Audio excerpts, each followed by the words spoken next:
Dakart labas, iš tikrųjų, kai jau atvažiavau į mišką, kai su lasda, turi išnaudoti progą ir pakalbėti, nes jau prisikaupi įvairiausios informacijos. Ir vienas iš pagrindinių dalykų, kas yra nuostabu, kada jūs atsiuntėt video, atsiuntėt kaip padėkojam už tai, kad geras produktas, tai dabar ko reklamuoju, sakykime, superinė tai milta ir tas skystis, tai man labai gera, nes iš tikrųjų šią dainą, šio laikotarpio, tokio, kad žėjimą, gal sakyti, jau ir tokio, kur, sneigų uždėjai 2 dienas šiandien, nebija vilni čiučiut ir žvėrims ir geriau negu vasar, visko pilna jėsti ir kada tu pakratą vieną ar kitą dalyką, neskubi to veit polt, nes anie nėra kažkokie išalkė ir labai ten ne iš to maist. Tiesiog anie ein renk kirminėlius, kas, kaip sakai, kokie šernatin, o elne ein ir apsus dar kažkur vienimtas kažkoks vienas akis viliujams nėra labai jau aktualu šią dainą. Kų darys, tiesiog, aišku, norėčiau kabudžėjimą, jūs visi nusiperkat ir visi pakratot jums ten, jūs esat vis patenkinti laimingi. Bet žiūrėkit, tai tikrai tokių, aš manau, ir kuriai papylėt vieno ar kito ir tai žvėris netėja, ar pro šalį prie ir taip toliau. Tai tiesiog pasakys keletą niuansų. Kadangi turi be gal daug metų, kiek tik dar negyven, kiek aš turiu metų patirties miškį, kadangi jau sakiau ne vien kart, kad aš esu ir miškį užaugęs, gėmiau tik tą ligoninę parvežęs arklės. Tai va, ir vienu žodžiu, aš esu prieėjęs prie šernų ir aš įdėjęs video su telefonu nufilmavęs per 20 metrų per 15 prie šernų bundos į vieno veito, į kito, į trečio ir iš kapto gali prieiti prie prieini prie švėjai.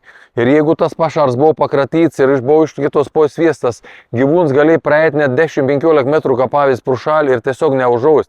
Prie švėjai užaus nėra įmanom, tas pats, kad prie švėjai nepapūs. Tai aš manau, medžiotojai tai puikiai suprant.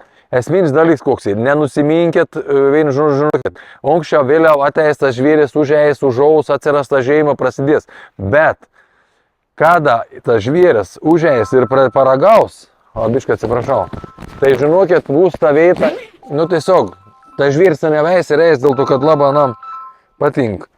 Atskombė nelaik, apyka gars nesijung.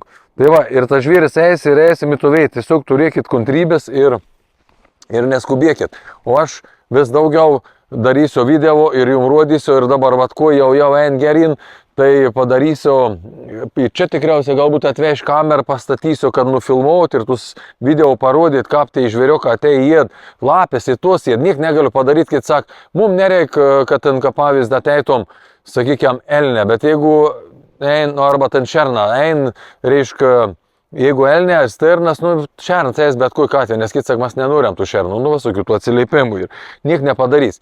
Geras produktas tink visiems ir čia niek nepakeis. Tiesiog dabar jau sukūriau dar, kur ten sukūriau, aš žinau, tuos visus reikalus daug metų padėliuoju biškai receptūrų, čia vėl bus tokie įdomi dalykai, pilam biškant medž, biškant un pašarui, taip toliau su kitokio kvapo, ten specifiška, gal sakyti, šernam bus, bet aš esu pastebėjęs, kad atėjus stirnelis laištų mėd, į niek negaliu padaryti, nes tai tam tikras paslaptis, kurių aš nenoriu šią dieną atskleisti ir galbūt nerek, kas tai ir per stebuklus kapavys ir kodėl ir teik veiksminga vieną ar kitą dalyką. Tai va, super, kaip sakiau, ačiū visiems tai, kurie atsiuntat video, pakomentuojat, kad jau atei, džiugu, už video visi būsit apdovanuoti, tai mes tik tokių dalykų, kaip aš visą laiką noriu bendradarbiauti su jumis, reiškia, rodant video, matant realią vaizdus, kas vyksta, ne tik vien mon kalbas, kad čia labai gera, o niek nie. Ir tų video tik žėjimą da prasidės bus 100. Ir jūs galėsite to įsitikinti, kad visi tai produktą, ką aš šią dieną pradedu prekiauti per masal ir super. Tai va, visiems geros dienelės likusios ir iki.